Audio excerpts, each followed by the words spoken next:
મિત્રો જય દાદા દ્વારકાથી જય માં પવન. કેમ છો બધા મજામાં ને? મિત્રો આજનો દિવસ એટલે 26મી જાન્યુઆરી, જે પ્રજાસત્તાક દિવસ તરીકે આપણે ઓળખી છે. પ્રજાની સત્તા, પ્રજાનું ઉદય, પ્રજાની માલિકી અને સૌ સમાજ એકતાનો પ્રતીક. લોકશાહી માં બધાનો હક છે, બધાને જીવવાનો હક છે અને બધાને સાથે રહી અને દેશ પોતીકો ગણી અને આગળ લઈ જવાનો દિવસ છે આજે. પ્રજાની સત્તા ટૂંકમાં લાગુ પડી કહેવાય એમ. આનો માલિક કોણ? તો કે સર્વત્ર ભારતની પ્રજા. મિત્રો ખરેખર પ્રજાસત્તાક દિવસ જે આપણે કહીએ છીએ આ 26મી જાન્યુઆરીને, આના પેટાળની અંદર આપણા જે લડવૈયાઓ છે, સ્વતંત્ર સેનાનીઓ છે, નવયુવાનો છે, બહેનો છે, વિવિધ સમાજના છે, વિવિધ જાતિના છે, પણ દેશ માટે મરી મીટવી અને દેશને ગુલામીમાંથી છોડાવી અને આઝાદ કરી અને આપણા હાથમાં સોંપનાર આ વ્યક્તિ હર કોઈ સમાજના હતા.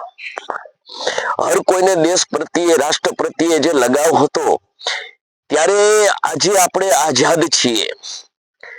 પરંતુ આપણને સોમાંથી જીવવું, સોમાંથી બીજાને જીવવા દેવું, સર્વત્રને માન આપવું, સર્વત્રને એક ગણવા, ભેદભાવ ન ગણવો, આવી આપણું શીખ આપનાર આપણા જે આ સ્વતંત્ર સેનાનીઓ છે, એના જીવનથી આપણે જોઈએ છીએ કે પોતાના પ્રાણોની આહુતિ આપીને અને આપણને આઝાદી અપાવી, આપણને ગુલામીમાંથી છોડાવી અને પ્રજાની હાથમાં જે સત્તા આપી, એવો પ્રજાસત્તાક દિવસ એટલે આપણી 26મી જાન્યુઆરી.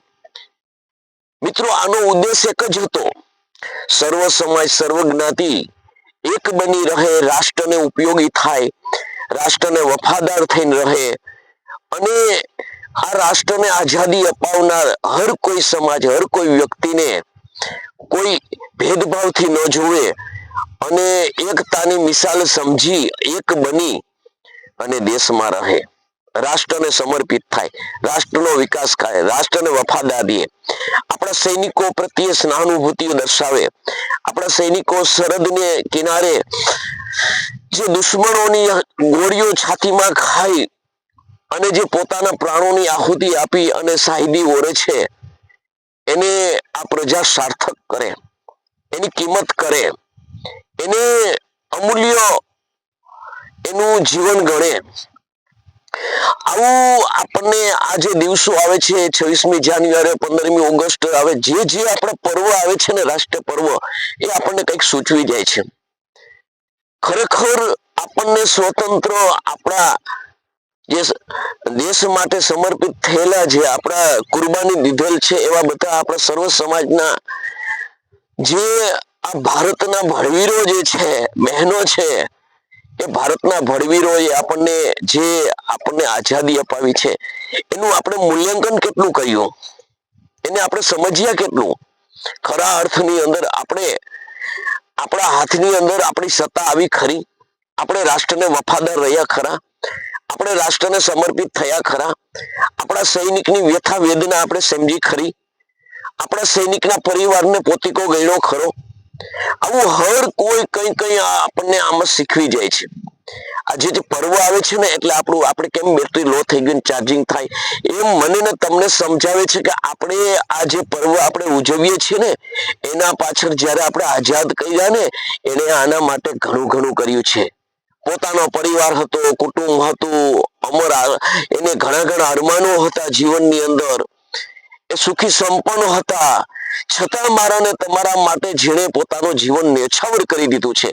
હાલમાં પણ શહીદો થાય છે આપણા સૈનિકો. અને મિત્રો આપણે આજે આવો સરસ મજાનો પર્વ છે, ત્યારે આપણે એવી પ્રતિજ્ઞા કરી છે, આપણે નાત જાતમાં વેચાઈ અને આપણે કેટલા દંગા પસ્તાર કરીએ છીએ, આપણે રાષ્ટ્રને કેટલા વફાદાર નથી રહેતા, આપણે રાષ્ટ્રીય સંપત્તિનું નુકસાન કરી છે, આપણે ઘૂસણખોરી કરીએ છીએ, આપણે અધિકારી બની તો લાંચ રૂશ્વતિયા થઈએ છીએ, આપણે ગદ્દારી કરીએ છીએ. આપણું કેટલું યોગ્ય? આ ઉપરથી બધા જોતા હશે, 26મી જાન્યુઆરી દિવસે પ્રજાસત્તાક દિવસ છે, ત્યારે એ શું વિચારતા હશે કે મેં આવી આશા રાખી હતી?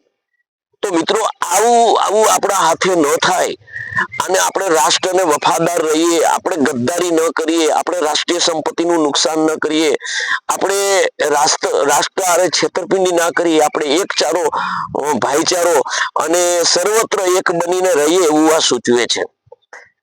મિત્રો જીવનની અંદર આ પર્વો આવે છે ને જાય છે, પણ જો જીવનમાં કઈ ઉતરે નહીં, જીવનમાં કઈ નીતિમત્તા ના આવે, જીવનમાં કઈ આપણને વિકાસ ન થાય, જીવનની અંદર હર કોઈ સમાજની અંદર આપણો પોતીકો ન લાગે, આપણને રાષ્ટ્ર પ્રત્યે પ્રેમ ન જાગે, આપણે આપણું કરી અને ખાઈ, આપણે ગમે તે રીતે પૈસો જ ભેગો કરવો, પૈસો મારો પરમેશ્વર ને હું પૈસાનો દાસ, આવું જ જોઈએ.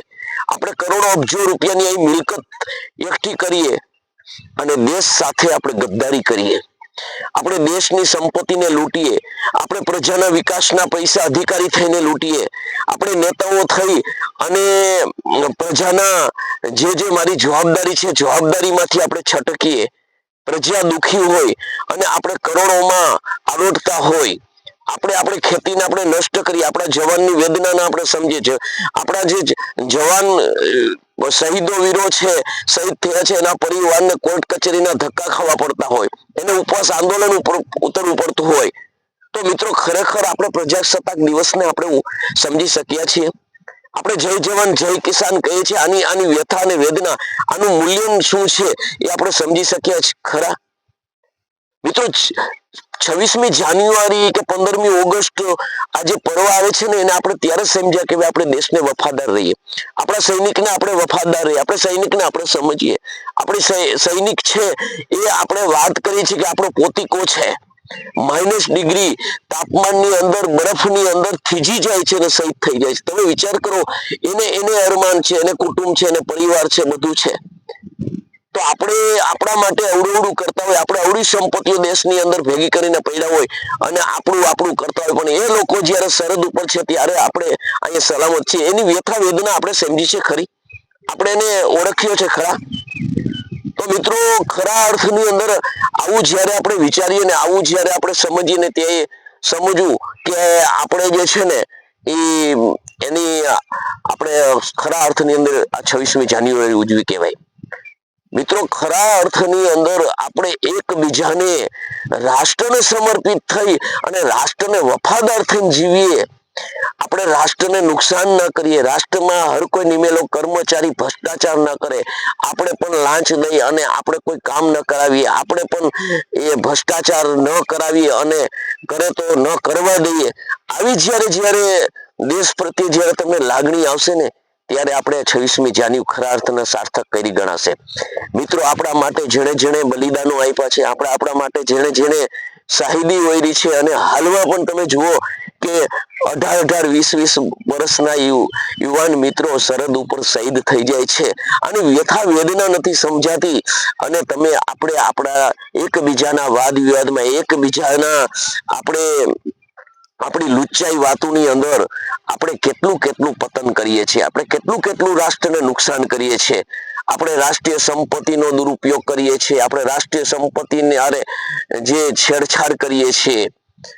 આપણે મિત્રો કોઈ પણ કર્મચારી ભ્રષ્ટ હોય, એ ભ્રષ્ટ ક્યારે બને છે? આપણે એને બનાવીએ છીએ.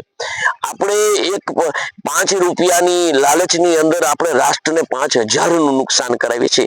આવી અરબો ખરબોની અંદર આજે દેશને જો દેવામાં ડૂબાડનાર હોય તો એના જવાબદાર ભલે નેતાઓ છે, અધિકારીઓ છે, પણ મૂળ પેટાળની અંદર આપણે છીએ. આપણે શા માટે થવા દઈએ છીએ? આપણે એકતા કેમ સાધતા નથી?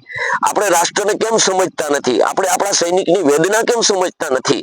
આપણો સૈનિક જ્યારે મોરચો માંડી અને કોઈ પણ કચેરી સામે, હું તો પત્રકાર છું, જોઉં છું, બેઠો હોય, કોઈ ઉઠાવે ત્યારે એનો પ્રશ્ન હલ કેમ નથી થતો? કારણ કે એકલો કેમ પડી જાય છે? સૈનિકને તકલીફ હોય ત્યારે એની વિધવા પત્નીઓને ધક્કા ખાવા પડે છે. ખરેખર આપણી જિંદગીને ધિક્કાર નથી? આપણી જિંદગીને બેકાર નથી?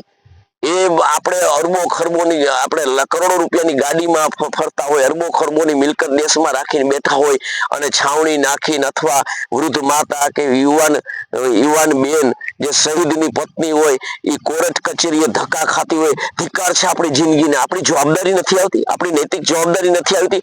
26મી જાન્યુઆરી તમે મિત્રો આ એક સમજો ખાસ કે હું તો વધારે ભાર એ દઉં છું કે આપણા શહીદ થયેલા જે પરિવાર જે છે ને એ પોતિકો પરિવાર, અને એની કોઈ પણ સમસ્યા હોય ને તો ગમે તે સમાજમાંથી હોય પણ એની સમસ્યા આપણે મિટાવીને આપણી ફરજમાં આવે છે, આપણી ફરજમાં આવે છે, આપણા ધર્મમાં આવે છે, કારણ કે એ લોકોએ શાહિદી ઓયરી છે ને ત્યારે તો આપણે સલામત છીએ. તો મિત્રો મારે વધારે કઈ નથી કેવું. આ 26મી જાન્યુઆરી હતી, એ દિવસને સાર્થક કરજો, રાષ્ટ્રને સમર્પિત થજો, કિસાન અને જવાન પ્રત્યે સહાનુભૂતિ દર્શાવજો. જય માતાજી, જય દાદા દ્વારકાથી, જય માં ભવાની.